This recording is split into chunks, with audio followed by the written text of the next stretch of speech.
एकीकडे महायुतीमध्ये पालघर लोकसभेचा तिढा सुटलेला नाही, तर दुसरीकडे पालघर जिल्ह्यातून जाणाऱ्या मुंबई अहमदाबाद महामार्गावर पंतप्रधान मोदींचा फोटो असलेले मोठमोठे बॅनर लागलेत आणि अनेक ठिकाणी प्रचाराला सुरुवात करण्यात आली आहे। दरम्यान विरार खानिवडे परिसरातून याचा आढावा घेतलेला आहे आपले प्रतिनिधी संदीप गायकवाड यांनी।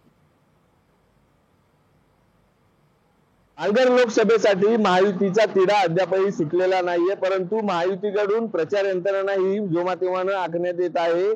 आपण जर बघितलं तर आपण आता मुंबई अहमदाबाद राष्ट्रीय महामार्गालगत उभा आहोत।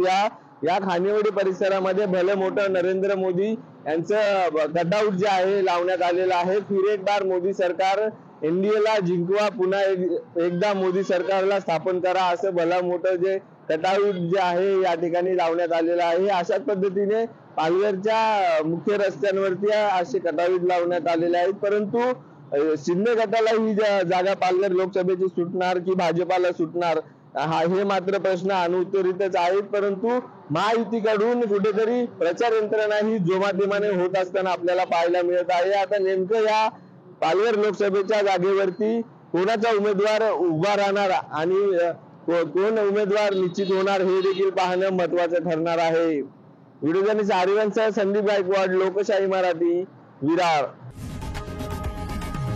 लोकशाही मराठी, ऐका, पहा, जागरूक रहा।